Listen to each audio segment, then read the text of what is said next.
दोस्तों नमस्कार। रीड की श्रृंखला में हम 7-8 वीडियो कर चुके हैं और नेक्स्ट हमारा टॉपिक है प्रकाश, लाइट। इसमें हम दर्पण और लेंस आदि के बारे में पढ़ेंगे। वीडियो थोड़ा लंबा होगा, लेकिन आपको ये वीडियो देखने के बाद में बिल्कुल भी और दिमाग कहीं भी नहीं लगाना। आपको आराम से एक बार वीडियो देख लो, आराम से जो आपका पढ़ा हुआ है उसका सारा रिवीजन कर लो। एक भी लाइन आपकी मिस नहीं होगी इसमें। ठीक है, हम चालू करते हैं। प्रकाश का मुख्य स्रोत पृथ्वी पर सूर्य है, यानी प्रकाश का, और इसके साथ हम कह सकते हैं कि ऊर्जा का भी मुख्य स्रोत सूर्य ही है पृथ्वी पर। और प्रकाश के अन्य स्रोत कौन से हैं? मतलब तारों से भी प्रकाश आता है, और जो रात को कभी देखा होगा आपने जुगनू, जो कि रात को भी प्रकाशमान रहते हैं, जो बारिश के टाइम पे बिजली गिरती है, तड़ित बिजली जिसको बोलते हैं, और बल्ब है, ट्यूबलाइट है। इसके साथ दो चीज़ हैं, एलईडी और सीएफएल, जिसका कब एग्ज़ाम में हमेशा पूरा नाम पूछ लिया जाता है। तो लाइट एमिटिंग डायोड, ये तो एलईडी का पूरा नाम है, और सीएफएल का पूरा नाम है compact fluorescent lamp. Light emitting diode LED का पूरा नाम है, और सीएफएल का पूरा नाम है कॉम्पैक्ट फ्लोरेसेंट लैंप। अब जो प्रकाश के स्रोत हैं उसमें देखो, तारे, सूर्य, ये तो सभी प्राकृतिक स्रोत हो गए। लेकिन जो जुगनू है ये एक जैविक स्रोत होगा, क्योंकि ये एक जीव होता है जो कि प्रकाश को उत्पन्न करता है। बल्ब है, ये कृत्रिम हो गए। तड़ित बिजली है, ये भी प्राकृतिक हो गया। ठीक है, और इसके साथ जो ट्यूबलाइट है, ट्यूबलाइट वो भी क्या हो गई? कृत्रिम, मानव के द्वारा बनाए गए हैं।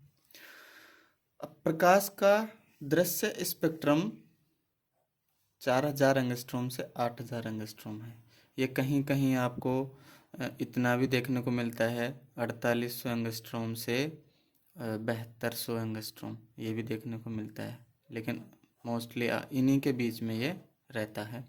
प्रकाश का दृश्य स्पेक्ट्रम, प्रकाश मतलब जो प्रकाश से हम वस्तुओं को देख पाते हैं। ठीक है, प्रकाश की आवृत्ति प्रकाश कितनी है? 10⁻14 हर्ट्ज से 10⁻16 हर्ट्ज, यानी जो इसकी आवृत्ति होती है वो 10⁻14 हर्ट्ज से 10⁻16 हर्ट्ज होती है। प्रकाश की तरंग ऊर्जा 1.6 इंटू 10⁻−19 जूल, यानी 1 इलेक्ट्रॉन वोल्ट होती है। प्रकाश की तरंग में 7 रंग होते हैं, जो आगे हम अभी पढ़ेंगे आराम से जब प्रिज्म से प्रकाश गुजारेंगे। मतलब उसमें 7 रंग होते हैं, जिसे हम विबग्योर के रूप में पढ़ते हैं। लाल, बैंगनी, नीला, आगे हम आराम से पढ़ेंगे इसको।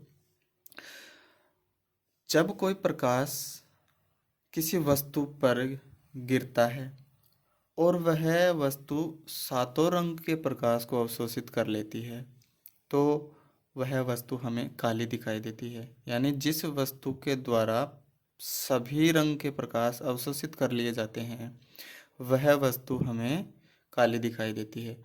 और जो वस्तु सभी रंग के प्रकाश को परावर्तित कर देती है, रिफ्लेक्ट कर देती है, वह वस्तु हमें सफ़ेद दिखाई देती है। यानी जो वस्तु सारे रंगों को अवशोषित कर लेगी वो ब्लैक दिखेगी, और जो वस्तु सारे रंग के प्रकाश को परावर्तित कर देगी वो हमें सफ़ेद कलर की दिखेगी। ठीक है, यानी इसका कहने का तात्पर्य ये हो गया कि वस्तु द्वारा जिस रंग का प्रकाश परावर्तित किया जाता है, वह वस्तु उसी रंग की हमें दिखती है। जैसे पौधे का रंग हरा हमें दिखाई देता है, इसका मतलब क्या होता है कि वो सभी प्रकाश के रंग को अवशोषित कर लेता है, लेकिन हरे रंग को परावर्तित कर देता है, जिस वजह से हमें उसका रंग हरा दिखाई देता है। अभी देखो, हम क्या सोचते हैं कि हमारी आंखें वस्तुओं को जाके देखती हैं, नहीं।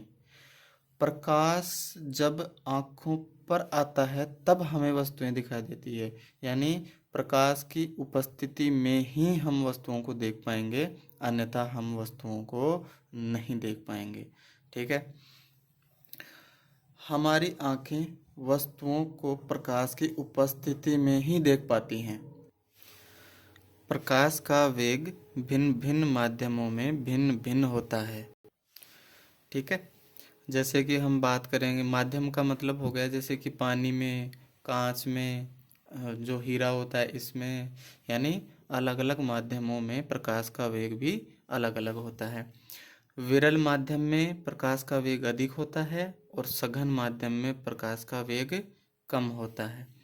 यानी सर्वाधिक जो हम बात करते हैं, सर्वाधिक प्रकाश का वेग है वो, जैसे कि हम बात करें निर्वात में होता है, यानी जहाँ कोई प्रकार का माध्यम उपस्थित नहीं होता है, वहाँ पर सूर्य का प्रकाश सबसे तेज, उसका वेग है वो सर्वाधिक होता है। अब हम यहाँ बात करेंगे प्रकाश का वेग पानी में सर्वाधिक होगा, कांच में पानी की तुलना में कम वेग होगा, और हीरे में तो सबसे कम वेग होता है, क्योंकि वो उसका घनत्व है वो बहुत अधिक होता है, जिसके कारण प्रकाश का वेग कम हो जाता है। ठीक है दोस्तों, आगे हम बात करते हैं। प्रकाश के विभिन्न सिद्धांत हैं जिन्होंने प्रकाश की प्रकृति के बारे में हमें काफ़ी कुछ जानकारियाँ दी हैं। किसी वैज्ञानिक ने प्रकाश को कण की प्रकृति का बताया है, किसी ने तरंग प्रकृति का बताया है, किसी ने विद्युत चुंबकीय तरंग का बताया है, किसी ने इसके क्वांटम सिद्धांत बताए हैं। ठीक है, वो हम देखते हैं। जो न्यूटन है, न्यूटन ने प्रकाश को कणिका सिद्धांत के द्वारा समझाने की कोशिश की है कि भाई प्रकाश है वो कणों के रूप में गति करता है। हाइगे ने तरंग सिद्धांत दिया, यानी कि जो प्रकाश है वो तरंग के रूप में गति करता है। जो मैक्सवेल हैं, मैक्सवेल ने विद्युत चुंबकीय तरंग सिद्धांत दिया है कि जो प्रकाश है वो विद्युत चुंबकीय तरंगों के रूप में गतिशील रहता है। मैक्स प्लांक ने क्वांटम सिद्धांत की थ्योरी दी है कि क्वांटम के मतलब क्वांटा के रूप में जो प्रकाश है वो गति करता है। लेकिन जो सर्वाधिक जो मान्य है वर्तमान में, वो डी ब्रोगली का प्रकाश की द्वैत प्रकृति मान्य है। इसमें डी ब्रोगली ने कहा है कि प्रकाश तरंग के रूप में भी चलता है और प्रकाश कण के रूप में भी चलता है, यानी ये दोनों प्रकार का व्यवहार प्रदर्शित करता है कि तरंग का और कण का दोनों प्रकार का व्यवहार प्रदर्शित करता है। प्रकाश का पृथ्वी तक पहुंचने में लगा समय 8 मिनट और 16 सेकंड है। आपको एग्जैक्ट पूछे तो 8 मिनट और 16.6 सेकंड है ना। ठीक है, 8 मिनट 16.6 सेकंड, ये तो सेकंड की बात होगी। अगर हमें टोटल सेकंड पूछे तो हम इसमें से निकाल सकते हैं भाई, 1 मिनट में 60 सेकंड होते हैं और ये 16 को जोड़ देंगे तो ये हो जाएगा 496 सेकंड। अगर मिनट में पूछ ले तो 8.3 मिनट। ठीक है दोस्तों, अब 8.3 कैसे हो गया कि सर ये तो इसमें तो यहाँ पर 8.16 हो रहा है, तो ये 8.3 कैसे हुआ? अरे 60 सेकंड होती हैं, 60 सेकंड का तीसरा हिस्सा कितना होता है? 20 सेकंड। लेकिन यहाँ पर ये कितना है? 16, यानी कि 0.25 से कुछ ज़्यादा है। ठीक है, चौथा हिस्सा हो गया ना, 0.25 हो गया, तो 0.25 से कुछ ज़्यादा हो गया। तो हम देखते हैं कि 5 से अगर ऊपर दशमलव के बाद में कोई संख्या आती है तो वो पहली में ऐड हो जाती है, यानी ये 8.3 मिनट हो गया। कंफ्यूज नहीं होना है, अगर ऑप्शन में ये आता है मिनट में तो ये करना है, टोटल सेकंड में आता है तो ये ऑप्शन टिक करना है, और 8 मिनट 16.16 सेकंड आता है या 16 सेकंड आता है तो ये ऑप्शन में टिक करना है। प्रकाश की चाल की हम बात करते हैं, तो प्रकाश की चाल अगर किलोमीटर पर सेकंड में दी है तो हमें 3 × 10⁵ यानी इसे हम 3 लाख किलोमीटर पर सेकंड बोल सकते हैं, 3 लाख किलोमीटर पर सेकंड। और हम मीटर पर सेकंड की बात करें, ये किलोमीटर पर सेकंड है, मीटर पर सेकंड की बात करेंगे तो 3 × 10⁸ 8 मीटर पर सेकंड। ठीक है, दोनों तरह के ऑप्शन याद रखना है। हो सकता है ये पूछ ले तो हम कंफ्यूज हो जाएं कि हमने तो यही पढ़ा है। अभी पूछ ले कि प्रकाश की चाल निम्न में से है, आपको ये ऑप्शन में ही ना मिले, यही मिल जाए, तो आप देखोगे कि यार ये तो गलत हो गया। हो सकता है वो ऑप्शन में आपको बना के दे 3 × 10⁸ किलोमीटर पर सेकंड दे दे, तो कंफ्यूज हो जाओगे ना। तो ये कंफ्यूज नहीं होना इसमें। तो ये कितना हो जाएगा, ये तो किलोमीटर में हो जाएगा और ये मीटर में हो जाएगा। तो अगर ये 3 × 10⁸ किलोमीटर में दे रहा है तो ये गलत होता है। ठीक है, ध्यान रखना एग्ज़ाम के टाइम में इतना थोड़ा जो अपना माइंड है वो काम नहीं करता है, तो थोड़ा पेशेंस के साथ क्वेश्चन को ध्यान से पढ़ना पड़ेगा। अब देखो, प्रकाश का परावर्तन, रिफ्लेक्शन ऑफ लाइट। जब आपतित प्रकाश किरण किसी तल से टकराने के बाद उसी माध्यम में वापस लौट जाती है, इस घटना को प्रकाश का परावर्तन कहते हैं। यानी कोई प्रकाश की किरण किसी सतह से टकराई और उस सतह से टकराकर वो वापस उसी माध्यम में लौट जाती है, यानी इस प्रकार के घटना को हम परावर्तन कहते हैं, रिफ्लेक्शन कहते हैं। परावर्तन हम इसे दो प्रकार से पढ़ सकते हैं, एक नियमित परावर्तन है और एक विसरित परावर्तन है। नियमित परावर्तन क्या, जिसमें कि सतह होगी वो चिकनी होगी, यानी जिस कोण पर, जिस आपतन कोण पर किरण आएगी वो परावर्तन के बाद में उस ही कोण पर वापस उस माध्यम में लौट जाएगी। हम आराम से डिटेल से इसको पढ़ते हैं, देखो चित्र से देखेंगे आराम से। देखो, नियमित परावर्तन यानी रेगुलर रिफ्लेक्शन। जब प्रकाश की किरण किसी चिकने तल पर या समतल पृष्ठ पर आपतित होती है तो वह तल के एक विशेष दिशा में देखने पर चमकीला प्रतीत होता है, अर्थात आपतित प्रकाश पुंज को चिकने तल द्वारा उसी माध्यम में एक विशिष्ट दिशा में भेज देने को नियमित परावर्तन कहते हैं। देखो, ये प्रकाश की किरण आई, यहाँ पर ये चिकना समतल तल हो, यहाँ से टकरा के वापस लौट गई, फिर ये किरण आई इधर से, ये टकरा के वापस लौट गई, यानी कि जिस माध्यम में प्रकाश की किरण आई वो टकरा कर वापस उसी माध्यम में लौट रही है। ठीक है, अब हम यहाँ बात करें कि जैसे ये हो गया अभिलंब हो गया, अभिलंब हो गया, ये कोण आई हो गया जिसे हम आपतन कोण कहते हैं। आगे और हम डिटेल से देखेंगे इन चीज़ों को आराम से, बहुत बार चीज़ें आएंगी आपको, ये तो रट जाएंगी, कौन सी आपतन किरण आ रही है, कौन सा आपतन कोण है, कौन सा परावर्तन कोण है। इतनी बार आप इनसे रूबरू होंगे कि आपको ये बिल्कुल दिमाग में बैठ जाएंगी।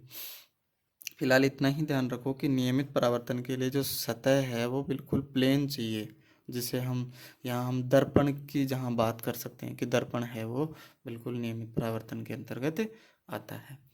तो ये आई हो गया और यहाँ पर ये कोण आर हो गया, यानी परावर्तन कोण और आपतन कोण। तो नियमित परावर्तन में क्या है, ये और ये इनके मान बराबर होते हैं, जितने कोण से आती है उतने कोण से चली जाती है नियमित परावर्तन के अंदर। विसरित परावर्तन क्या है, डिफ्यूज्ड रिफ्लेक्शन। जब आपतन प्रकाश पुंज खुरदरे पृष्ठ, धूल के कण आदि से विभिन्न दिशाओं में विसरित, या हम जिसे एक शब्द से प्रयोग करते हैं प्रकीर्णित हो जाता है, उसे हम विसरित परावर्तन कहते हैं। इसी प्रकीर्णन के कारण हमें आकाश का रंग नीला दिखाई देता है।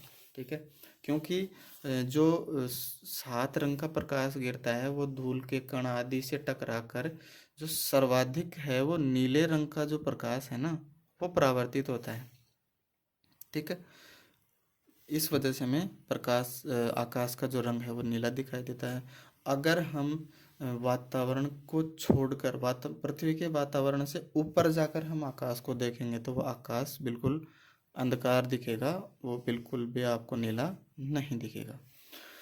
विसरित परावर्तन देखो, खुरदरी सतह है, बिल्कुल कोई प्रकाश किरण कहाँ आ रही है, कौन से एंगल पे जा रही है, कोई फिक्स नहीं है, वो इधर उधर कोई सी दिशा में चली जाती है, तो इसे विसरित परावर्तन कहते हैं। आकाश का जो नीला रंग है वो प्रकीर्णन के कारण दिखाई देता है।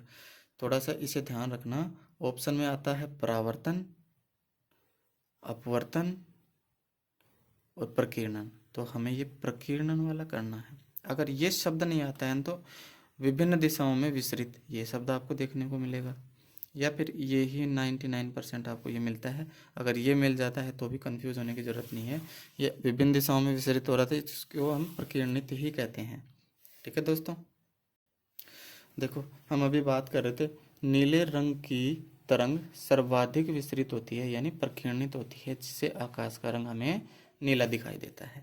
ठीक है, कांच या पारदर्शी पदार्थ को दर्पण बनाने के लिए उसके पीछे जो लेप करते हैं, जो उसके पीछे आवरण या जिसके पीछे हम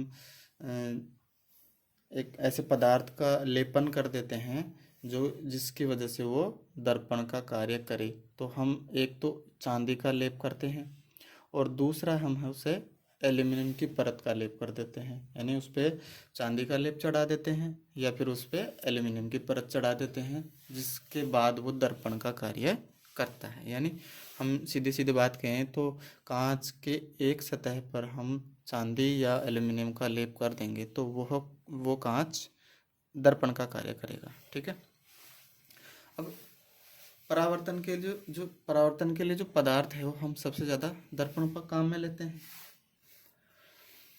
अब परावर्तन के कुछ नियम हम देख लेते हैं। अभी हम देख रहे थे कि कौन सी आपतन किरण है, कौन से परावर्तित किरण है, कौन सा अभिलंब है, वो हम आसानी से यहाँ पे समझ लेंगे इन चीज़ों को। ठीक है, चित्र के द्वारा आपतित किरण, जिसे हम एक तरह से मान लो जिसे इंसिडेंस रे बोल देते हैं। परावर्तित किरण जिसे हम रिफ्लेक्शन रेज बोल देते हैं, रिफ्लेक्टिव रेज। एक होता है अभिलंब। अभिलंब हम सीधी रेखा से हम उसको ये जैसे ये है ना, ये अभिलंब होता है। ये जो तल के लंबवत जो रेखा है ना, तल के लंबवत, उसको अभिलंब कहते हैं ना। ये आपतित किरण हो गई और ये परावर्तित किरण हो गई। यानी आपतित किरण से आपतित कोण बनेगा अभिलंब की तरफ। ठीक है, ये वाला नहीं बनेगा, ध्यान रखना, ये वाला नहीं बनेगा। अगर एग्ज़ाम में ये वाला कोण देगा, जैसे मान लो कि यहाँ पर दे दिया कि कोण ए है वो 70 डिग्री हो गया, तो हमें यहाँ से आपतित कोण निकालना पड़ेगा 90 माइनस के 70 यानी 20 डिग्री आएगा ये। ठीक है, ऐसे कंफ्यूज करने के लिए आपको दे सकता है एग्ज़ाम में। देखो पहला नियम क्या कहता है कि आपतित किरण, परावर्तित किरण और अभिलंब तीनों एक ही बिंदु या एक ही समतल में होंगे। यानी आपतित किरण भी यहीं आएगी, परावर्तित किरण भी यहीं से निकलेगी और अभिलंब भी यहीं होता है। यानी तीनों एक ही तल में स्थित होते हैं। परावर्तित प्रकाश किरण आंखों पर गिरने से हमें वस्तु दिखाई देती है। यानी अभी मैंने आपको स्टार्टिंग में बताया था कि जब सूर्य का प्रकाश किसी वस्तु से टकराकर हमारी आंखों तक पहुंचता है तभी हमें वस्तु दिखाई देती है। हमारी आंखों में कोई जादू नहीं है कि वो आंख, ऐसे तो फिर हम अंधेरे में भी देख लेंगे, प्रकाश में क्यों देख पाते हैं अपन? क्योंकि प्रकाश के परावर्तन के बाद में वस्तु से आने वाला जो प्रकाश का है वो आंखों तक पहुंचता है, तब हमें वस्तु दिखाई देती है। प्रकाश की अनुपस्थिति में हमारी आंखें नहीं देख पाती हैं। प्रकाश सभी पृष्ठों से परावर्तित होता है। यानी हमें कभी कौन सा कलर दिखाई देता है, कभी कौन सी वस्तु दिखाई देती है, वह वस्तु कैसी है, कैसी बनी है, किसी रंग की है, तो वो परावर्तन के बाद जो जैसा प्रकाश हमारी आंखों तक पहुंचता है उसी तरह की वस्तु हमें दिखाई देती है। ठीक है दोस्तों, ये वाला टॉपिक है जो क्रांतिक कोण है, ये बहुत कम लोगों को समझ में आता है, लेकिन मैं आपको इस तरह से समझाऊंगा कि आपको इसमें बिल्कुल भी दिमाग नहीं लगाने की ज़रूरत पड़ेगी। देखो क्रांतिक कोण, क्रिटिकल एंगल, जब प्रकाश किरण सघन माध्यम से विरल माध्यम में प्रवेश करती है तो आपतित किरण परावर्तन के पश्चात परावर्तित किरण तल के समांतर हो जाती है, अर्थात परावर्तित किरण विरल माध्यम वाले अभिलंब के साथ 90 डिग्री का कोण बनाती है। देखो चित्र से समझते हैं इसको आराम से। जैसे ये कोई तल है और यहाँ से प्रकाश आ रहा है, ये अभिलंब हो गया। तो यहाँ से जैसे बहुत सारे प्रकाश किरणें आ रही हैं, ठीक है, तो वो आएंगी, फिर वो तल से टकराएंगी, कुछ किरणें यहाँ से इधर चली जाएंगी, कुछ इधर चली जाएंगी, कुछ इधर चली जाएंगी, लेकिन एक जो किरण है वो यहाँ से आके और इस तल के लंबवत समांतर, इस तल के समांतर इधर परावर्तित होती है। यानी देखो, प्रकाश की किरण आई और वो इस तल के समांतर, इस तल के समांतर चली जाती है। तो ऐसी प्रकाश की किरण जब वो तल के समांतर परावर्तित होती है, तो अब जो यहाँ पर जो कोण बनेगा, पहले ये आपतन कोण बनता था, लेकिन आपतन कोण कब बनता था, जब ये वापस उसी माध्यम में चली जाती थी। लेकिन एक कोण ऐसा बना है जब प्रकाश की किरण इस तल के समांतर चली जाती है, तो इस कोण को क्रांति कोण कहते हैं। बिल्कुल समझ में आ गया आराम से, कोई दिक्कत ही नहीं है भाई। कोई प्रकाश किरण है वो ऐसे कोण पर परावर्तित हो रही है कि परावर्तित किरण है वो तल के समांतर निकल जाती है, तो इस कोण को क्रांति कोण कहते हैं। दिमाग ही नहीं लगाना। यानी आपतित जो कोण है आई, वो आई सी, ये क्रांतिक कोण है। सघन माध्यम में जब प्रकाश किरण सघन माध्यम से विरल माध्यम की ओर होती है, तो ये जो कोण है वो क्रांतिक कोण कहलाता है। और ये कोण इस अभिलंब, विरल माध्यम वाले अभिलंब के साथ में 90 डिग्री का कोण बनाती है। ठीक है, अब इसे हम एक फॉर्मूले के द्वारा भी एक सीधा याद रख लेना, पूछ ले कि क्रांतिक कोण का फॉर्मूला है, तो ये जो म्यू है वो विरल माध्यम के सापेक्ष सघन माध्यम का अपवर्तनांक होता है। बस आपको सीधा प्रूफ कराएगा नहीं एग्जाम में, सीधा फॉर्मूला पूछेगा। देखो, क्रांतिक कोण पानी और वायु के माध्यम के युग्म के लिए 48 डिग्री आता है। ये कुछ आंकड़े हैं, वो आप ध्यान रखने ला, वैसे ज़रूरत है नहीं, पर कभी मान लो पूछ ले एग्ज़ाम में तो एक बार दिमाग में आ जाएगा। पानी और वायु के बीच में 48 डिग्री। कांच और वायु तो होगी ही भाई, विरल माध्यम तो वायु होनी है। माध्यम बदलेगा तो सघन बदलेगा, विरल तो बदलेगा ही नहीं। तो पानी के साथ 48, कांच के साथ 42 और जो हीरा है उसके साथ में 24 डिग्री का जो क्रांतिक कोण है वो बनता है। और जैसे कलर में बात करते हैं तो सातों कलर में जो बैंगनी कलर है ना, उसका क्रांतिक कोण न्यूनतम होता है, और जो लाल रंग है उसका क्रांतिक कोण सर्वाधिक होता है। ठीक है दोस्तों, अब परावर्तन पढ़ते हैं तो हम लगे हाथ ही पूर्ण आंतरिक परावर्तन को भी पढ़ लेते हैं। टोटल इंटरनल रिफ्लेक्शन यानी पूर्ण आंतरिक परावर्तन। जब प्रकाश किरण सघन माध्यम से विरल माध्यम में प्रवेश करती है, तो प्रवेश के समय वह क्रांतिक कोण से अधिक कोण से प्रवेश करके पुनः उसी माध्यम में लौट आती है। इसे पूर्ण आंतरिक परावर्तन कहते हैं। देखो, प्रकाश किरण आई यहाँ से टकरा के, अब यहाँ तक तो ये क्रांतिक कोण हो जाता है, लेकिन ये क्रांतिक कोण से अधिक कोण पर, भाई यहाँ अगर कोई किरण जाएगी और तो ये वाला कोण क्रांतिक कोण कहलाएगा। लेकिन अब हम बात करेंगे, जैसे अब इसको क्रांतिक कोण मान लेंगे तो ये इस एंगल पर आएगी, ठीक है, तो यहाँ से टकरा के यहाँ चली जाएगी। तो अब जो ये कोण हो गया, ये क्रांतिक कोण नहीं रहा, क्रांतिक कोण से ज़्यादा हो गया ना, तो क्रांतिक कोण से अधिक कोण पर परावर्तित होकर उसी माध्यम में लौट जाती है। इसे हम पूर्ण आंतरिक परावर्तन कहते हैं।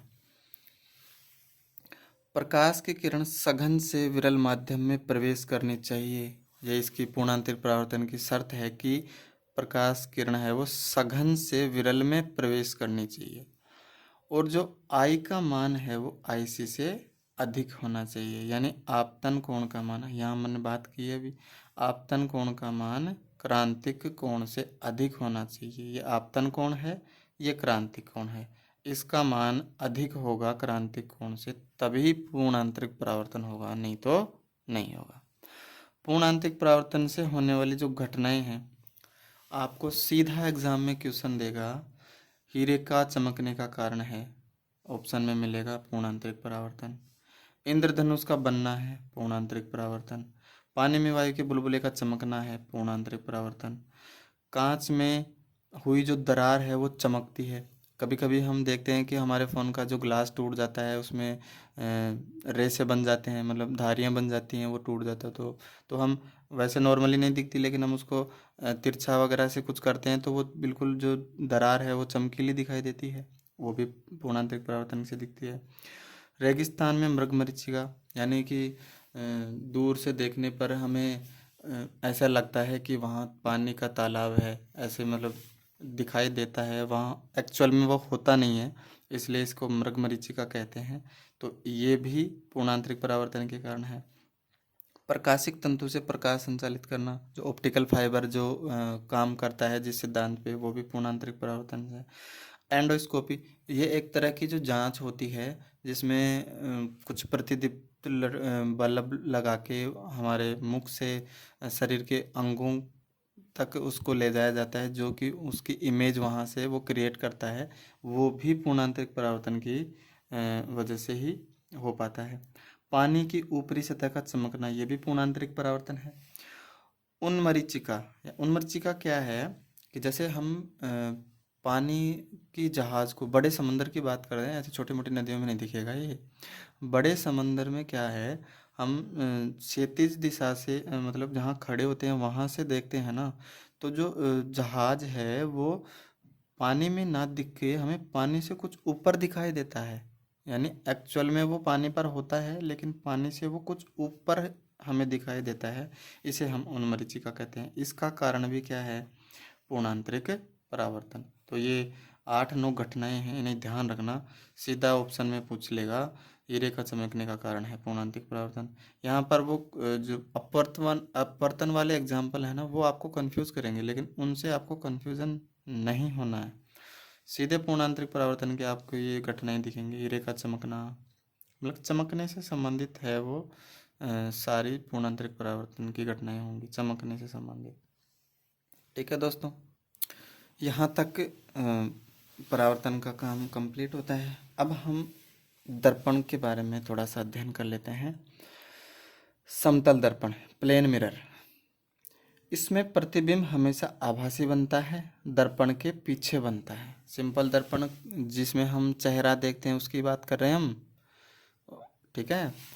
प्रतिबिंब दर्पण के उतनी ही दूरी पर बनता है जितनी दूरी पर वस्तु और दर्पण के मध्य होती है। यानी हम जैसे दर्पण के सामने खड़े होते हैं तो हमारे और दर्पण के बीच की जितनी दूरी होती है ना, तो हमारा जो प्रतिबिंब दर्पण के अंदर बनता है वो भी उतनी ही दूरी पर हमें दिखाई देगा। ठीक है, यानी जो प्रतिबिंब दर्पण से जितनी दूरी पर बन रहा है ना, हम भी दर्पण से उतनी दूरी पर खड़े होंगे। प्रतिबिंब वस्तु के बराबर व सीधा बनता है। भाई जितना वस्तु की लंबाई होगी उतनी ही प्रतिबिंब की लंबाई होगी, और सीधा बनता है। दायां भाग बायां और बायां भाग दायां, इसे पार्श्व परिवर्तन कहते हैं। यानी कभी कभी देखना, जब हम सैलून में बाल कटवाने जाते हैं तो हमें कांच में दिखता है कि जो सैलून जो बाल काटने वाला है वो बायां हाथ से बाल काट रहा है, और एक्चुअल में वो दायां हाथ से बाल काट रहा होता है। तो इसी को हम पार्श्व परिवर्तन कहते हैं कि बायां भाग दायां दिखता है और दायां भाग बायां दिखता है। और ये कब होता है, जब वस्तु दर्पण के समांतर रखी होती है। ठीक है, किसी भी वस्तु का पूर्ण प्रतिबिंब देखने के लिए जो उसका आकार है दर्पण का वो आधा होना चाहिए। यानी जैसे कि किसी इंसान की लंबाई है 6 फुट, तो उसको अपना पूरा प्रतिबिंब देखने के लिए 3 फुट का दर्पण चाहिए। ठीक है, यानी उसकी लंबाई का आधा होना चाहिए। एक समतल दर्पण द्वारा एक प्रतिबिंब बनता है। भाई एक सिंपल जो समतल दर्पण होगा, एक होगा तो एक ही प्रतिबिंब दिखेगा उसमें। यदि दो दर्पण किसी ऐसे कोण पर झुके हों कि उसमें प्रतिबिंबों की संख्या अधिक होती है। ठीक है, यदि दो दर्पण किसी ऐसे कोण पर झुके हों यदि दो दर्पण किसी कोण पर झुके हों तो प्रतिबिंबों की संख्या, इसका ज्ञात करने का जो फॉर्मूला है वो है 360/थीटा। ये थीटा आपको देगा कि दो दर्पण हैं वो इतने कोण पर रखे हुए हैं, झुके हुए हैं, तो प्रतिबिंबों की संख्या बताइए। तो आपको सीधा वो जो कोण देगा उसका भाग दे देना है और उसमें से एक घटा देना है, और जो आंसर आएगा वो आपको लिख देना है। यदि दोनों दर्पणों के बीच में 0 डिग्री का कोण हो तो अनंत प्रतिबिंब बनेंगे, यानी जिनकी हम गिनती ही नहीं कर सकते। यदि 360/थीटा पूर्णांक ना मिले तो प्रतिबिंबों की संख्या करीबी सम संख्या होगी। जैसे मान लो 360 का हमने भाग दिया, जैसे इसमें हमने 70 का भाग दे दिया तो पूरा पूरा नहीं गया ना, तो यानी अब इसमें 7 का भाग हम देंगे तो कितनी बार जाएगा, 7 5 35 पॉइंट कुछ जाएगा, यानी कि 5 प्रतिबिंब बनेंगे पूरे। लेकिन हमने एक घटाया, अभी एक घटाएंगे तो 4 पॉइंट कुछ बनेंगे ना। लेकिन ये भी थोड़ा बहुत तो प्रतिबिंब बन रहा है ना, पूरा नहीं बन रहा, ठीक है, लेकिन बन तो रहा है ना, काउंट तो होगा। तो यहाँ पर हम पूर्ण संख्या में ले लेंगे, ठीक है। यानी इसमें से एक घटाएंगे उसके बाद भी इसमें वापस एक जुड़ रहा है, भाई कुछ तो बन रहा है। अगर एक नहीं घटाएंगे तो ये 5 से ज़्यादा बन जाएगा, लेकिन हमने फॉर्मूला देखा है कि एक बनता है, एक घटता है इसमें से। तो जितना आंसर आ रहा है अगर पॉइंट में आ रहा है तो वो उसको आगे वाले पूरा जोड़ के लिखेंगे अपन। जैसे इसमें आ रहा है 4.2 आ गया तो इसे हम पूरा 5 प्रतिबिंब मानेंगे। 5.3 आ गया तो इसको हम पूरा 6 प्रतिबिंब मानेंगे, ठीक है। इस तरह से ध्यान रखना। और ये अगर मोस्टली आपको ऐसा ही एग्जांपल देगा जिसमें सीधे सीधे जैसे सीधा दे देगा भाई 360 और ये 72 डिग्री पे रखे हुए हैं, तो अब इसको काट लेते हैं, कितना आ जाएगा, ये 5 आ गया, 5 में से एक घटा दो, 4 आंसर आ गया सीधा सीधा, ठीक है दोस्तों। असली चैप्टर अपना ये यहाँ पर स्टार्ट होता है जहाँ से क्वेश्चन आने की संभावनाएं अधिक हैं। गोलीय दर्पण, स्फेरिकल मिरर, वे दर्पण जिनके परावर्तक पृष्ठ वक्र होते हैं, भाई जिन पर जो पॉलिश की जाएगी वो मतलब जैसे गोल होंगे, तो या तो अंदर पॉलिश होगी या बाहर पॉलिश होगी, ठीक है। गोलीय दर्पण 2 प्रकार के होते हैं, अवतल दर्पण अभिसारी या कॉनकेव, उत्तल दर्पण अपसारी या कॉन्वेक्स। भाई देखो, अवतल दर्पण में बाहर की तरफ हम लेप करेंगे और उत्तल दर्पण में हम अंदर की तरफ चांदी का लेप करेंगे, जिससे अवतल दर्पण का निर्माण बाहर पॉलिश करने से होगा और उत्तल दर्पण का निर्माण अंदर पॉलिश करने से होगा। अवतल दर्पण ऐसे दर्पण जिनमें पॉलिश उभरी हुई सतह पर करते हैं। उभरी हुई सतह है अर्थात परावर्तन का कार्य धंसी हुई सतह से होगा। यहाँ पर तो पॉलिश कर दी, अब ये सतह परावर्तक बनेगी, यहाँ से परावर्तन स्टार्ट होगा, ठीक है। तो ये परावर्तन का काम कौन सी सतह करेगी, जिधर पॉलिश नहीं हो रखी है। अब देखो, ध्रुव है, कोई भी जो दर्पण है उसमें जो ये बिल्कुल पॉइंट है वो बीच वाला भाग, इसे ध्रुव कहते हैं, जहाँ से प्रकाश की किरण आर पार चली जाती है। वक्रता तिर्जा, वक्रता तिर्जा की बात करते हैं। जैसे ये पूरा दर्पण है और ये इसका केंद्र बिंदु है, तो अब हमने दर्पण को यहाँ से काटा है, तो जैसे अंदर पॉलिश करी गई है इसमें, तो यहाँ पर कुछ जाके आएगा, ये वक्रता तिर्जा होगी कि हम इसका पूरा गोला बनाएंगे तो ये बिल्कुल गोला बन जाएगा। इसका केंद्र जो हुआ था उसे हम वक्रता तिर्जा कहते हैं। इसे सी से रिप्रेजेंट करते हैं, ध्रुव को पी से। मुख्य अक्ष, ये मुख्य अक्ष हो गया, जिसे काल्पनिक रेखा हम कह सकते हैं।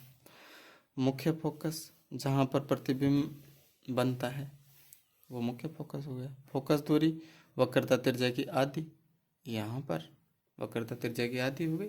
जैसे वो 4 सेंटीमीटर दे दी तो फोकस दूरी कितनी हो जाएगी, 4/2 यानी 2 सेंटीमीटर, वक्रता तिर्जा की आधी हो गई।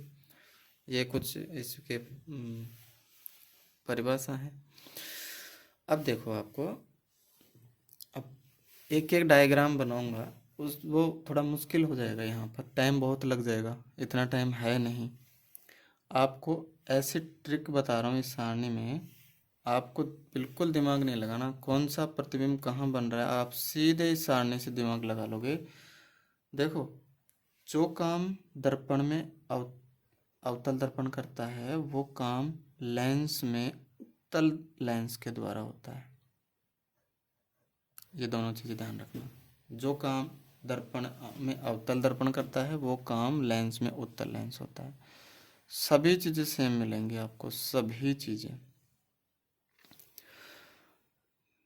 जब बिंब है, बिंब मतलब वस्तु हो गई, अनंत पर है तो प्रतिबिंब फोकस पर बनता है और बिल्कुल छोटा बनता है, बिंदुवत बनता है। अवतल में वास्तविक और उल्टा बनता है। सिर्फ और सिर्फ एक ही स्थिति ऐसी है जहाँ पर आभासी और सीधा बनता है। ठीक है,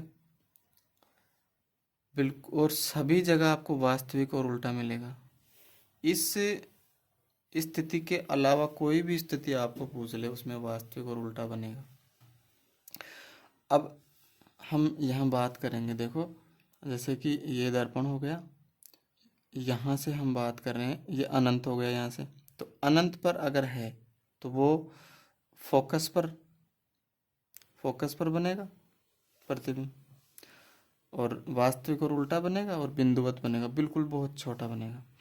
अब अनंत और जो वक्रता त्रिज्या है उसके बीच कोई वस्तु रखी है तो वक्रता त्रिज्या और एफ के मध्य, ये एफ है तो ये सी है यहाँ पे, तो इनके बीच में बनेगा।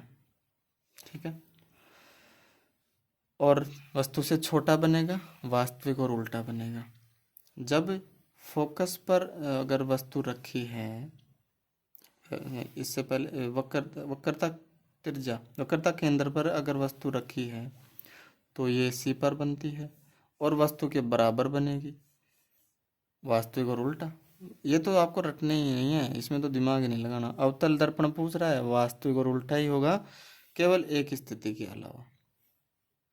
फोकस पर प्रतिबिंब अनंत पर बनता है, बहुत बड़ा बनता है, वास्तविक और उल्टा बनता है। सी व एफ के मध्य, सी व एफ के मध्य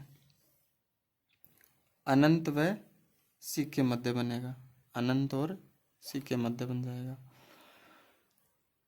वस्तु से बड़ा बनेगा, सबसे बड़ा इसी में बनता है जब वस्तु फोकस पर रखते हैं। अब एक स्थिति ऐसी है जिसमें वस्तु को हम O और F के मध्य रखते हैं। O, इसे हम O कहते हैं, प्रकाश केंद्र को, और ये हो गया फोकस बिंदु। अगर यहाँ कहीं पर वस्तु रखी है तो ध्यान रखना जो प्रतिबिंब है वो दर्पण के पीछे बनेगा।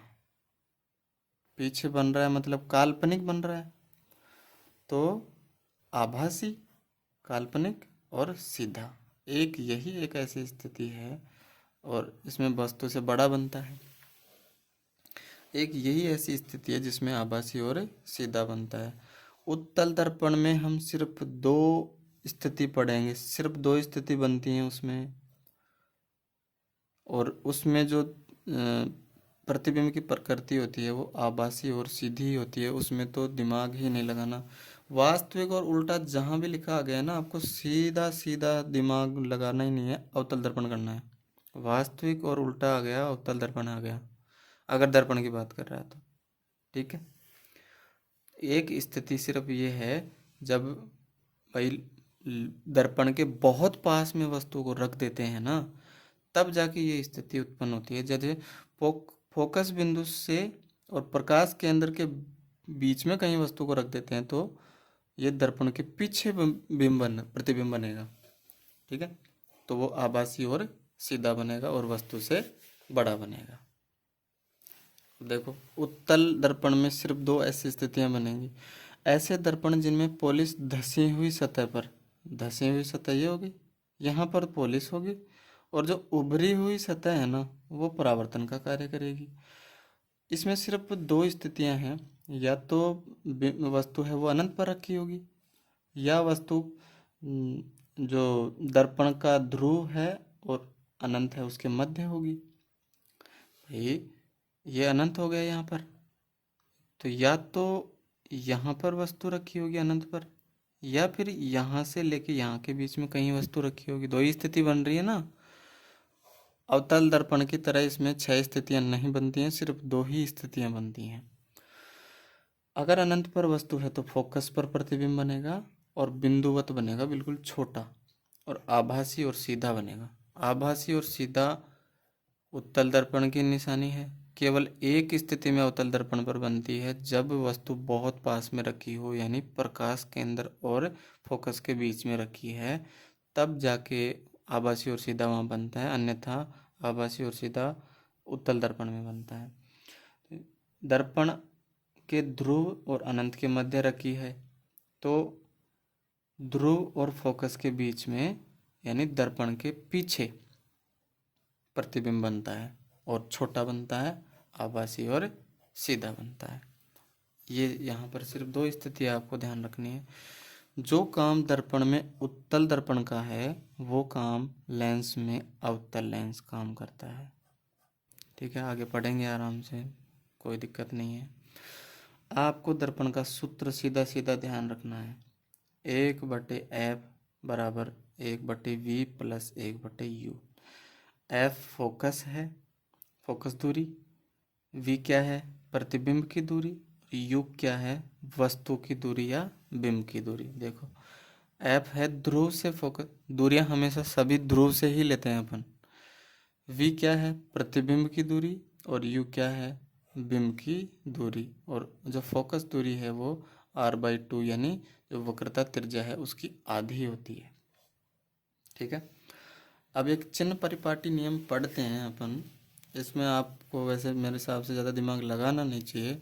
जब हम कुछ न्यूमेरिकल सोल्व करेंगे तो उसके बेसिस पे हम इसको थोड़ा सा देख लेंगे। लेकिन फिर भी चलो थोड़ा सा देख लेते हैं। जो अवतल दर्पण है उसके लिए चिन्ह परिपाटी क्या है कि कहाँ पर तो माइनस आना है, कहाँ पर फॉर्मूले में यहाँ पे प्लस रखना है, कहाँ माइनस रखना है। यदि प्रकाश की दिशा के विपरीत दूरी लेंगे, जैसे कि इस तरह से हम इसको प्रकाश की दिशा कहते हैं, अगर इसके विपरीत दूरी लेंगे तो फोकस दूरी क्या होगी, माइनस में। U क्या है, बिंब की दूरी, वो भी माइनस में होगी।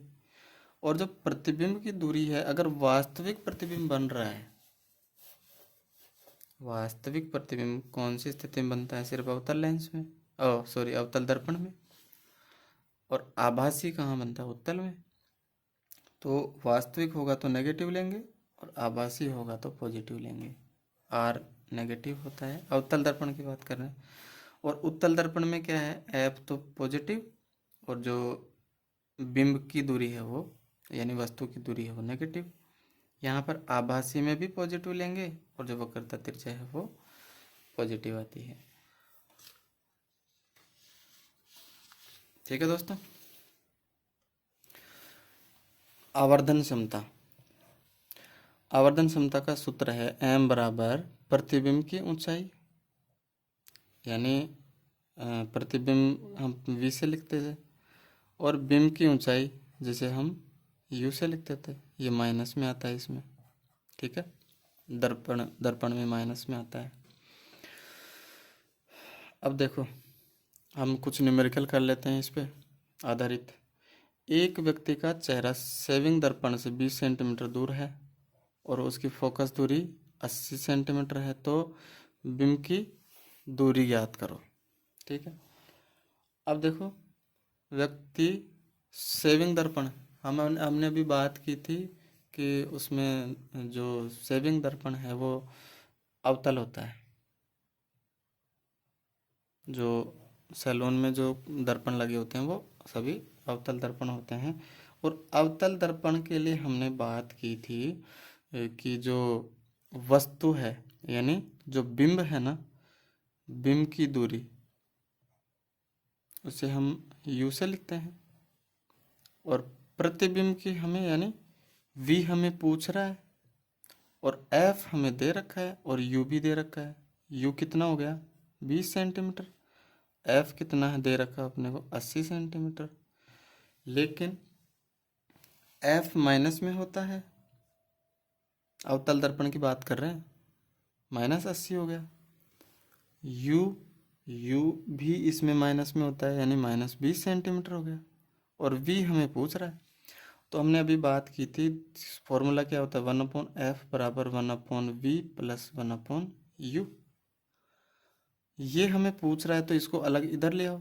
1/v बराबर 1/f माइनस 1/u। तो जो f है वो कितना दे रखा है, माइनस का 80 माइनस 1/, ये कितना हो गया, माइनस का 20। अब इसमें हम माइनस को कॉमन ले लेंगे, तो अब ये कितना हो गया, 1/80, और ये कितना हो गया, माइनस कॉमन ले लिए तो ये माइनस माइनस प्लस हो जाएगा अंदर, 1/20। तो अगर इसको हम सोल्व करेंगे तो ये आ जाएगा, इसमें 80 एलसीएम आ गया, तो ये 1 और ये माइनस का है, और ये कितना हो जाएगा इसमें प्लस का 4 और माइनस का 1, 3/80। 1/v का मान आया है 3/80, लेकिन हमें तो v चाहिए, तो v का मान हो जाएगा 80/3। कितना हो गया, 3 दूना 6, 2 बचा, 3 6 18, 26 पॉइंट, और ये हो गया 6 सेंटीमीटर, और प्लस में है। अब यहाँ से हम इसकी आवर्धन क्षमता भी ज्ञात कर लेते हैं। जैसे आवर्धन क्षमता m का फॉर्मूला क्या है, प्रतिबिंब की ऊंचाई यानी v, और बिंब की ऊंचाई यानी u, ये माइनस में लेते हैं अपन। तो अभी हमने v ज्ञात किया है, कितना, -26.6। देखो ये प्लस में आया है, लेकिन हम इस फॉर्मूले में इसको माइनस में लेते हैं, अपॉन ये माइनस में 20 है, यू दे रखा है ना अपने, ये माइनस माइनस कट गया, और अब हम 20 का भाग अगर 26.6 में देंगे तो कितना हो जाएगा, 20 से कम 20 पॉइंट, और लगभग ये आ जाएगा 1.33, और प्लस में आ रहा है, यानी जो आवर्धन क्षमता है वो ये आ जाएगी। ठीक है, एक और न्यूमेरिकल है। अब यहाँ पर उत्तल दर्पण दिया है। अब ये तो दर्पण सेविंग दर्पण की बात कर रहे हैं, तो ये तो अवतल हो गया, और यहाँ पर लिख रखा है कि उत्तल दर्पण की फोकस दूरी 30 है, प्रतिबिंब की दूरी 20 है, और इसके बिंब की दूरी ज्ञात करो। यानी इसमें f दे रखा है +30, उत्तल दर्पण के लिए f प्लस में ही होता है, और v भी दे रखा है, प्रतिबिंब वो भी प्लस में होता है 20 सेंटीमीटर, और इसमें u पूछ रहा है, यानी बिंब की दूरी पूछ रहा है। प्रतिबिंब की दूरी भी दे रखी है और इसकी भी दे रखी है। फॉर्मूला क्या होता है, 1/f बराबर 1/v प्लस 1/u। ये हमें पूछ रहा है, तो इसको इधर ले आओ, बराबर 1/f माइनस 1/v। तो ये कितना हो जाएगा, 1/30 माइनस 1/20, ये 60 एलसीएम आ गया, 2 माइनस 3, कितना हो गया, ये 1/60। लेकिन देखो इधर 2 छोटा है 3 बड़ा है, तो ये माइनस में 1/60 आंसर आया है, और ये क्या आया है, 1/u, और तो u हो जाएगा कितना, -60 सेंटीमीटर। ध्यान रखना, ठीक है। 1-2 बार न्यूमेरिकल सॉल्व करोगे, आपको बिल्कुल भी दिक्कत नहीं आएगी, एकदम चुटकी बजा के आप न्यूमेरिकल सॉल्व कर लोगे। ठीक है दोस्तों, ये हम एक न्यूमेरिकल और देख लेते हैं। मोटरसाइकिल का जो दर्पण होता है पीछे देखने का, वो उत्तल दर्पण होता है। हमने अभी बात की थी, उत्तल दर्पण की फोकस दूरी प्लस में लेते हैं, और उसकी जो प्रतिबिंब की दूरी है वो भी प्लस में लेते हैं। अब देखो यहाँ पर हमें दे रखा है, बिंब की दूरी दे रखी है, ठीक है, f बराबर फोकस दूरी दे रखा है यहाँ पर 1 + 1 मीटर, +1 मीटर, और हमें जो बिंब बिंब की दूरी है u, वो दे रखी है कितनी 4। उत्तल दर्पण में बिंब की दूरी को ऋणात्मक लेते हैं 4 मीटर। और v हमें पूछ रहा है, यानी प्रतिबिंब की दूरी हमें पूछ रहा है, और स्थिति और प्रकृति और पूछ रहा है। तो वही फॉर्मूला लगा दो, 1/f बराबर 1/v प्लस 1/u। ये हमें पूछ रहा है, इसको इधर ले आओ। 1/v बराबर 1/f माइनस 1/u। तो ये कितना हो गया, f प्लस में है तो वो 1/1 माइनस ये कितना है 1/-4 है इधर, ठीक है, -4। अब ये माइनस माइनस प्लस हो जाएगा, तो 1 प्लस 1/4, ये कितना हो गया 5/4। ये 1/v आया है 5/4। यहाँ से v निकालेंगे तो कितना आएगा 4/5, यानी 0.8 मीटर इसका मान आ गया। और यहाँ से हम m निकालेंगे तो m हम जानते हैं ये कितना होता है -v/u। हमने v भी निकाल लिया, v कितना है 0.8, या इसको 4/5 लिख दो। और ये u हमारा को दे रखा है कितना -4, और इसको हम माइनस, ये वाला माइनस लगाएंगे तो माइनस माइनस कट गया। अब ये 0.8 में हम 4 का भाग अगर देंगे तो ये आएगा लगभग 0.2, या इसे हम काट के लिख सकते हैं 1/5 या 1.1। तो ये दोनों जैसे भी ऑप्शन में मिल जाएंगे वो कर देना आपको। और ये प्लस में है, ठीक है, प्लस में है ये 1/5, ठीक है दोस्तों। अब देखो अपवर्तन, रिफ्रैक्शन, परावर्तन रिफ्लेक्शन होता है और अपवर्तन रिफ्रैक्शन होता है। जब प्रकाश किरण एक माध्यम से दूसरे माध्यम में प्रवेश करती है तो माध्यम को पृथक करने वाले पृष्ठ पर प्रकाश की किरण जिस दिशा में परिवर्तन होता है उसे हम अपवर्तन कहते हैं। विरल से सघन माध्यम में प्रवेश करेगी कोई किरण तो वो अभिलंब की ओर मुड़ेगी, और सघन से विरल माध्यम में प्रवेश करेगी तो वो अभिलंब से दूर हटेगी। ये आपके एनसीईआरटी में एक कांच के स्लैब के अपवर्तन का चित्र दे रखा है, उससे हम समझ जाएंगे कि कब तो अभिलंब की ओर मुड़ेगी और कब अभिलंब से दूर हटेगी। जब विरल माध्यम से सघन माध्यम में प्रवेश करेगी तो वो अभिलंब की ओर मुड़ेगी।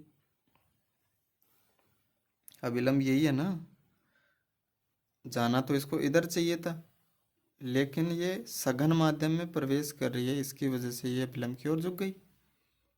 अब ये सघन माध्यम हो गया और ये विरल माध्यम हो गया, तो जब सघन से विरल में जाएगी तो फिर ये अभिलंब से दूर हटेगी, यानी इसको जाना तो इधर चाहिए था लेकिन ये इधर जा रही है। तो सीधा सीधा हम अपवर्तन में पढ़ेंगे कि जब प्रकाश की किरण विरल माध्यम से सघन माध्यम में प्रवेश करेगी तो वो अभिलंब की ओर मुड़ेगी, और जब सघन से विरल में जाएगी तो अभिलंब से दूर हटेगी, ठीक है। सीधा आपको यही ध्यान रखना है। और जो अपवर्तन के जो नियम है वो भी यहाँ पर देखो हम बात करेंगे कि इसमें भी सीधी सीधी बात है कि जो आपतित किरण है, अभिलंब है, और जो परावर्तित किरण है या अपवर्तित किरण जिसे हम कह सकते हैं, ये अपवर्तित किरण हो गई। तीनों एक ही तो तल में होंगे ना। अपवर्तन के नियम देखो, अपवर्तन का जो प्रथम नियम है उसको स्नेल का नियम कहते हैं। इस नियम के अनुसार जो साइन आई है वो और साइन आर है उसका जो अनुपात है ना वो अपवर्तनांक के तुल्य होता है। जो माध्यम का अपवर्तनांक है ना उसके तुल्य होता है। देखो ये साइन आई हो गया और ये साइन आर हो गया।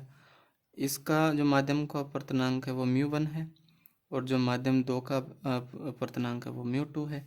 यानी sine i upon sine r है वो μ2 अपॉन μ1 होता है, यानी ये उल्टे होंगे व्युत्क्रमानुपाती, ठीक है।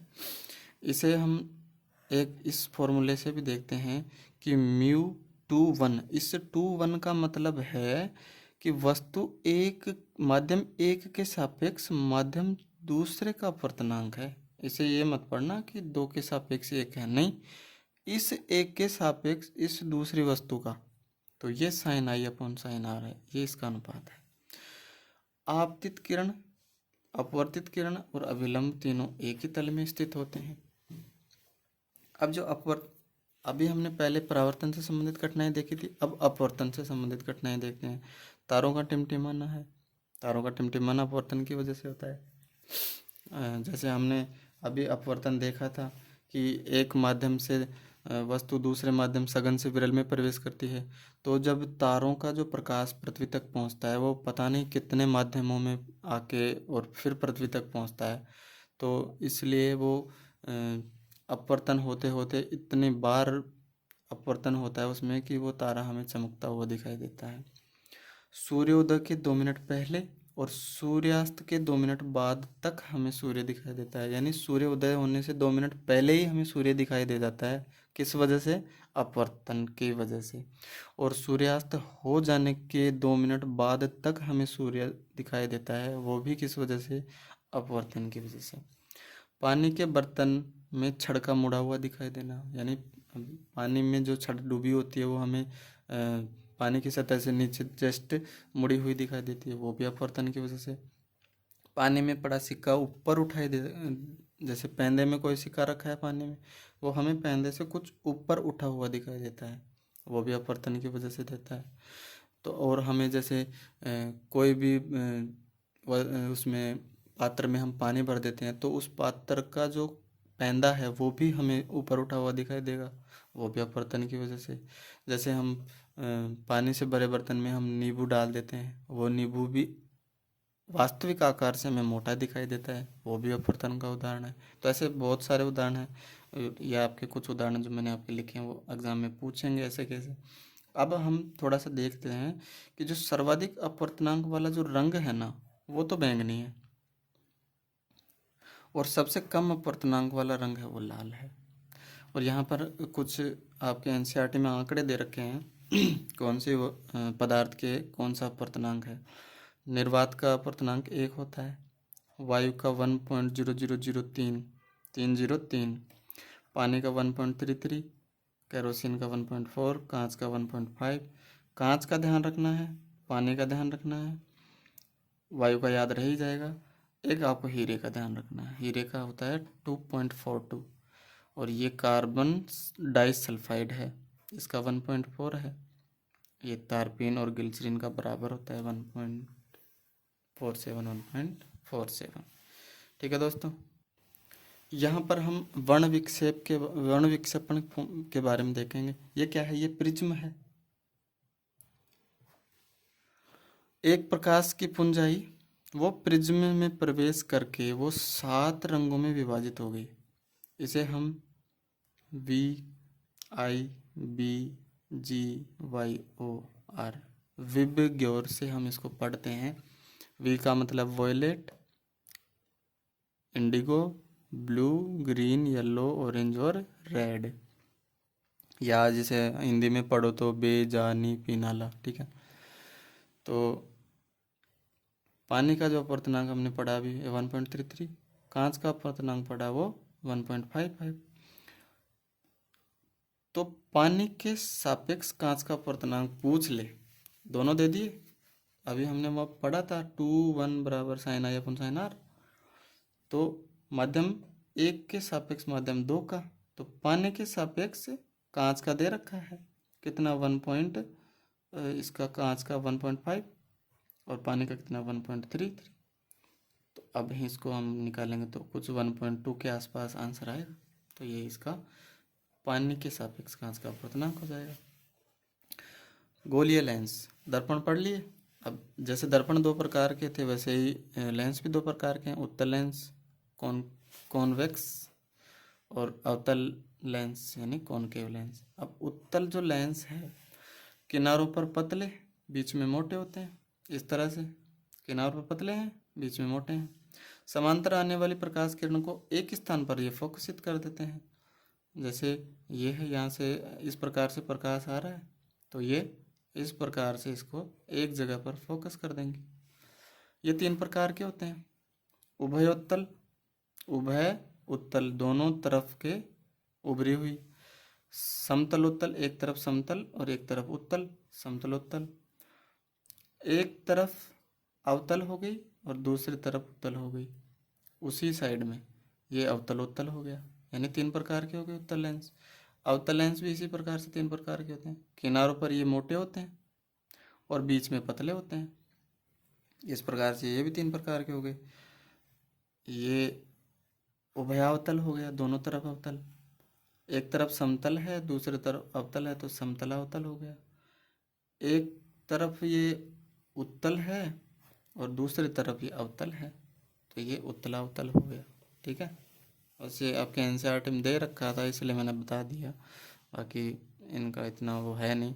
फिर भी एक बार ध्यान रख लेना, हो सकता है डायग्राम देके आपको पूछ ले तो कम से कम कंफ्यूज तो नहीं होंगे ना। लेंस से प्रतिबिंब निर्माण पढ़ते हैं हम, दर्पण से पढ़ लिए थे। देखो ये उत्तल लेंस है, अनंत से प्रकाश की किरणें आ रही हैं, वो लेंस से गुजरने के बाद एक बिंदु पर फोकसित हो जाती हैं। ठीक है, ऐसे ही हम अवतल दर्पण की बात करेंगे तो समांतर किरणें आ रही हैं अनंत से, वो क्या है, लेंस से टकराने। अभी इसे तो हम कहते हैं अभिसारी। अभी का मतलब इकट्ठा, एक जगह इकट्ठा करना। इसे कहते हैं हम अपसारी, यानी फैलाना। ये किरणें फैला रहा है, ये इकट्ठी कर रहा है, ये अवतल लेंस हो गया। अब जो हमने अभी बात की थी, जो उत्तल लेंस के द्वारा जो प्रतिबिंब बनेंगे, वो हमने बात की थी कि जो दर्पण में जो अवतल लेंस का काम है वो दर्पण में जो अवतल दर्पण का काम है वो उत्तल लेंस का काम होगा। लेंस में उत्तल लेंस, यानी हम बात करेंगे उत्तल लेंस बराबर अवतल दर्पण। देखो हमने पढ़ा था वैसे कि वैसे है सारा, वास्तविक और उल्टा, वास्तविक और उल्टा, वास्तविक उल्टा उल्टा। एक स्थिति इसमें ऐसी बन रही है, इसमें भी एक स्थिति ऐसी बनेगी। ठीक है, डिट्टो है, पढ़ना ही जरूरत ही नहीं है आपको। अवतल दर्पण पढ़ लिए तो आराम से उत्तल लेंस आपका हो गया वहीं पे। एक बार देख लेते हैं, इधर भी अनंत पे बना, ये फोकस पर। भाई दर्पण में तो उधर ही बनता है, लेकिन लेंस की बात करेंगे तो लेंस में तो दूसरी तरफ ही बनेगा ना। बिंब से छोटा, वास्तविक और उल्टा, पूरे वास्तविक और उल्टे ही बनेंगे। वास्तविक और उल्टा जहाँ भी नाम आ गया, हम उत्तल लेंस, सीधा उत्तल लेंस। अनंत और 2f के मध्य, तो f और 2f के मध्य, बिंब से छोटा, 2f पर जहाँ से बन रहा है उसी पर बन रहा है तो समान आकार हो जाएगा। f और 2f के मध्य, तो 2f और अनंत के मध्य बन जाएगा, वस्तु से बड़ा बन जाएगा। f और अनंत पर, यानी जब फोकस पर वस्तु होगी तो वो अनंत पर प्रतिबिंब बनेगा और वस्तु से बड़ा बनेगा। f और c के मध्य, अब ये वाली वही स्थिति आ गई जो उसमें प्रकाश केंद्र और f के मध्य होती थी। तो f यहाँ पर c को हम नहीं लिखे, यहाँ p लिख सकते हैं अपन, प्रकाशिक केंद्र हो गया। इसके मध्य अगर रखेंगे तो बिंब से तो बड़ा बनेगा और बिंब के पीछे की ओर बनेगा, यानी ये आभासी बनेगा। पीछे की ओर बनेगा मतलब आभासी, और सीधा बनेगा। ये एक स्थिति इसमें बनती है जो कि अवतल दर्पण में बनती थी, वही उत्तल लेंस में बन रही है। उत्तल लेंस बराबर अवतल दर्पण। ठीक है, ये ध्यान रख लेना, एक पढ़ लेना कोई सा भी, दूसरा आपको जरूरत ही नहीं पड़ेगी। अवतल लेंस, अभी बात कर लेंगे अवतल लेंस, ये बराबर हो जाएगा किसके, उत्तल दर्पण के। ये दोनों बराबर होंगे, वही दो स्थिति इसमें बनती है, सीधा और आभासी, सीधा और आभासी, अनंत पर और f पर, वस्तु से छोटा, दोनों वस्तु से छोटे ही बनते हैं इसमें। तो और एक है अनंत और c के मध्य, तो लेंस और f के मध्य बन जाएगा। ठीक है, दो ही स्थितियाँ हैं इसमें। और उसमें जो आपका जो दर्पण था उसमें भी जो दो ही स्थितियाँ थी उत्तल दर्पण में। तो अवतल लेंस बराबर उत्तल दर्पण और उत्तल लेंस बराबर अवतल दर्पण। ठीक है, अब देखो लेंस का सूत्र है, दर्पण का सूत्र हमने पढ़ा था 1/f बराबर 1/v प्लस 1/u, लेकिन इसमें इस प्लस की जगह यहाँ पर माइनस है, इतना सा माइनस सा फर्क है। बाकी वो आवर्धन क्षमता m बराबर प्रतिबिंब की ऊंचाई पर यहाँ पर जो V/U है वो प्लस में आएगा, उसमें वो माइनस में आता था। लेंस की जो क्षमता है P बराबर 1/f होती है, यानी फोकस के व्युत्क्रमानुपाती। और जो इसका लेंस की क्षमता का जो मात्रक है वो डायप्टर है या डाईऑप्टर है। ठीक है, ये बहुत बार एग्जाम में पूछा हुआ है। अब देखो, अब आँख का डायग्राम अगर हम बनाएंगे यहाँ पे समझाने के लिए तो वीडियो बहुत बड़ा बन जाएगा, तो आँख को हम उसमें ह्यूमन वाले चैप्टर में ही पढ़ लेंगे। हम सिर्फ जहाँ पर एग्ज़ाम में से क्वेश्चन आते हैं वो चीज़ हम पढ़ लेते हैं यहाँ पे, कि सीधा पूछेगा कि कौन से दृष्टि दोष में कौन सा लेंस है उसका कौन लगाते हैं, उसमें कौन से दृष्टि दोष में क्या है क्या नहीं, वो हम यहाँ पे देख लेते हैं। निकट दृष्टि दोष, अब देखो यहाँ पर इसको इतना ही पढ़ो, निकट दृष्टि यानी निकट की दृष्टि तो है, निकट की वस्तु तो दिखाई देगी, दूर की नहीं दिखाई देगी। ठीक है, निकट दृष्टि, दोष को भूल जाओ थोड़ी देर के लिए, इसको दिमाग से निकाल दो दोष को। निकट दृष्टि यानी निकट की दृष्टि तो है, दूर की नहीं है, मायोपिया इसको इंग्लिश में बोलते हैं। निवारण के लिए क्या करते हैं, इसमें अवतल लेंस का प्रयोग करते हैं। देखो निकट 3 वर्ड आ रहे हैं, अवतल यानी ज़्यादा वर्ड के साथ ज़्यादा वाला मैच हो रहा है।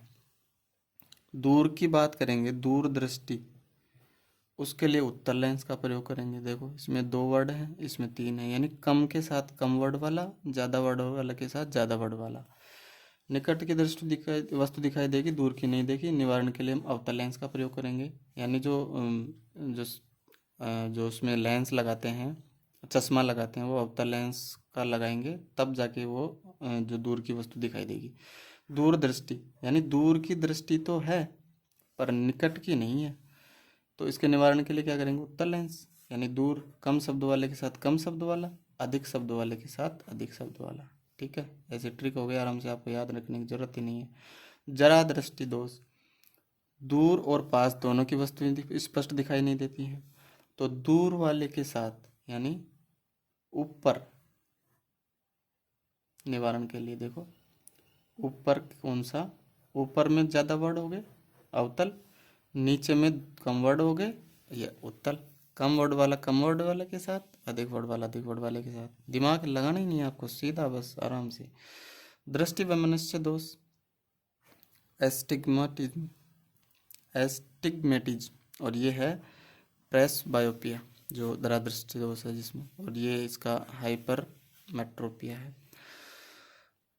दृष्टि वैमनस्य में क्या होता है, जो कॉर्निया की गोलाई है ना वो बिगड़ जाती है, उसकी अनियमित हो जाती है वो, मतलब कॉर्निया की जो गोलाई है वो अनियमित हो जाती है, और इसके निवारण के लिए इसमें बेलनाकार लेंस का इसमें प्रयोग करते हैं। लास्ट है इसमें मोतियाबिंद, कैटरेक्ट। लेंस की पारदर्शिता इसमें कम हो जाती है, जो लेंस है वो उसकी पारदर्शिता कम हो जाती है, तो इसके इलाज के लिए क्या करते हैं, इसमें मोतियाबिंद युक्त जो लेंस है उसको हटा देते हैं। तो पहले तो उसकी जगह मोटा चश्मा प्रयोग में लेते थे, लेकिन अब उस मोटे चश्मे को हटा के उसमें इंट्रा ओक्यूलर लेंस लगा देते हैं, जिसके लगाने के बाद में आपको चश्मा लगाने की भी ज़रूरत पड़ती नहीं है। आजकल हम देखते हैं ये चीज़ें, इंट्रा ओक्यूलर लेंस। एक इसमें हम जो वर्णांधितता है वो भी इसमें हम पढ़ते हैं, लेकिन वो वाला चैप्टर हम उसमें आनुवांशिक रोग वाले में पढ़ लेंगे। वर्णांधितता में क्या है, हमें कुछ वर्ण है वो हमें नहीं दिखते हैं, जैसे कि जो लाल और हरा रंग है उसमें हम विभेद नहीं कर पाते हैं, उसमें लाल कौन सा है हरा कौन सा है उसमें वो अंतर नहीं कर पाते हैं। ठीक है, तो वो वाले हम उसमें देख लेंगे। वीडियो थोड़ा बड़ा बन गया है दोस्तों, लेकिन आपके हर टॉपिक में से मैंने पूरी चीज़ें निकाल के रख दी इस वीडियो में। बिल्कुल आप निश्चिंत होकर आराम से पूरा फुल एनसीईआरटी के साथ, आपको फुल एक भी जो लाइन है वो मैंने गलत नहीं लिखवाई इसमें। और जहाँ तक मेरा अनुमान है आपका प्रत्येक जो क्वेश्चन है वो इसमें से आ जाएगा। न्यूमेरिकल वाला जो पोर्शन है वो इसमें मैं ज़्यादा नहीं कर पाया, क्योंकि वीडियो बहुत बड़ा बन जाता है इसमें। तो जो मुझे लगा इम्पोर्टेंट वो मैंने करवा दिया है। बस थोड़ा सा ध्यान इसमें रखना है कि जो दर्पण वाला है वो कौन से दर्पण वाला कौन से लेंस वाले के साथ मैच कर रहा है, कौन से वाला कौन से वाले के साथ। और जो मैंने आपको ये दृष्टि दोष और उनका जो निवारण बताया उसमें आपको मस्त ट्रिक बता दी आराम से। कुछ भी अपनी तरफ से नहीं दिमाग लगाना, बड़े शब्द वाले के साथ बड़ा शब्द वाला, छोटे शब्द वाले के साथ छोटा शब्द वाला मैच करवा देना, आपका आंसर आराम से सही हो जाएगा। ठीक है, धन्यवाद। मस्त रहो, मस्त पढ़ो। Thank you.